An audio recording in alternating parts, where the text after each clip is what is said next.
Hi friends, welcome back to my channel cook with Sami. இன்றைக்கி நம்ம super and டேஸ்டியான ஒரு ரசம் ரெசிபி தான் ட்ரை பண்ண போகிறோம். நம்ம ஹோட்டல்லலாம் ரசம் சாப்பிட்ருப்போம். அதே டேஸ்ட்டில் இன்றைக்கி பக்காவாக நம்ம ரசம் வீட்டிலேயே ப்ரிப்பேர் பண்ண போகிறோம். வாங்க இந்த சூப்பரான வீடியோக்குள்ளே போகலாம். ஃபஸ்ட் டைம் சேனல் பார்க்குறவங்க லைக் பண்ணுங்கள், கமெண்ட் பண்ணுங்கள், ஷேர் பண்ணுங்கள், சப்ஸ்கிரைப் பண்ண மறந்துடாதீங்க. சப்ஸ்கிரைப் பண்ணிட்டு பெல் பட்டனை கிளிக் பண்ணுங்கள். இப்போ வாங்க இந்த இன்ட்ரெஸ்டிங்கான வீடியோக்குள்ளே போகலாம். நான் இன்றைக்கி அறுசுவையோட ரச பவுடர் தான் எடுத்திருக்கேன். இதை வச்சு தான் இன்றைக்கி நம்ம ரசம் ப்ரிப்பேர் பண்ண போகிறோம்.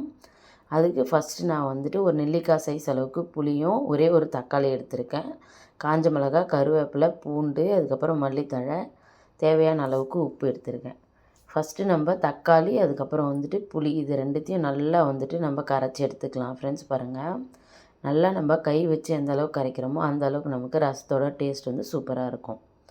இந்த மாதிரி கரைச்சிட்டு அதோட திப்பி எல்லாத்தையும் நம்ம எடுத்துடலாம். நல்லா கரைச்சிக்கோங்க. புளி, தக்காளி ரெண்டுமே நல்லா மேஷ் ஆகி நல்லா அதோட ஜூஸ் வர மாதிரி நல்லா இந்த மாதிரி புளிஞ்சு எடுத்துக்கோங்க. இந்த மாதிரி தேவையில்லாத தோல் அதை எல்லாமே நம்ம ரிமூவ் பண்ணிடலாம். இப்போ அதோட ஜூஸ் மட்டும் நமக்கு ரெடி ஆகிடுச்சு. இந்த அளவுக்கு நம்ம நல்லா கரைச்சி எடுத்துக்கலாம். அப்போ தான் நமக்கு டேஸ்ட் சூப்பராக இருக்கும் ரசத்தில்.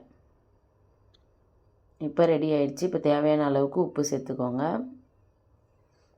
உங்கள் டேஸ்ட்டுக்கு ஏற்ற மாதிரி உப்பு சேர்த்துக்கோங்க. இப்போ மஞ்சள் தூள் சேர்த்துக்கலாம்.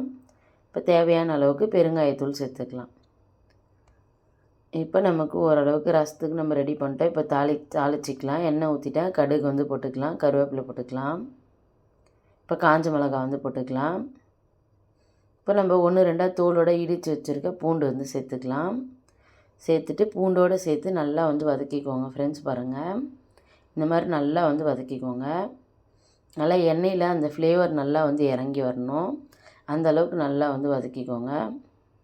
இந்த மாதிரி வதக்குனதுக்கப்புறம் நம்ம ரசம் சேர்த்துக்கலாம். இதில் நல்லா கலந்து விட்டு அந்த ஃப்ளேவர் நல்லா நமக்கு வர ஆரம்பிக்கும். அந்த ஸ்மெல்லு அது வரைக்கும் நல்லா நம்ம வறுத்துக்கணும். அப்போ தான் நமக்கு ரசத்தோட டேஸ்ட்டு ரொம்ப பக்காவாக சூப்பராக கிடைக்கும். இப்போ நம்ம கரைச்சி வச்சுருக்க புளி தண்ணியை சேர்த்துக்கலாம். சேர்த்துட்டு நல்லா கலந்துடுங்க. ஒரு முறை கலந்துட்டு இப்போ அறுசுவையோட ரச பவுடரை சேர்த்துக்கலாம்.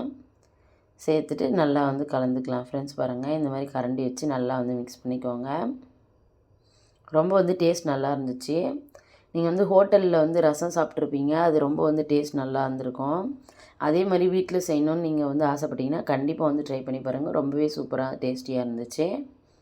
இப்போ தேவையான அளவுக்கு நான் தண்ணி சேர்த்துட்டேன். இப்போ பார்த்திங்கன்னா லைட்டாக நுர கட்டி வருது பாருங்கள்.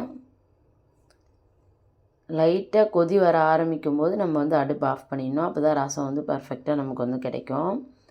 நான் காமிக்கிறேன் பாருங்கள். இப்போ ஃபுல்லாக நுரைச்சி வந்துச்சு. லைட்டாக சுற்றி கொதிக்க ஆரம்பிக்குது. இந்த ஸ்டேஜில் நம்ம அடுப்பு ஆஃப் பண்ணிக்கணும். இப்போ நம்ம வேறு ஒரு பவுலுக்கு மாற்றிக்கலாம் ரசத்தை. கடைசியாக மிளகுத்தூள் தூவி இறக்கிக்கலாம். ரசம் சூப்பராக ரெடி ஆகிடுச்சு நமக்கு. இப்போ நம்ம வேறு ஒரு பவுலுக்கு மாற்றிட்டோம்.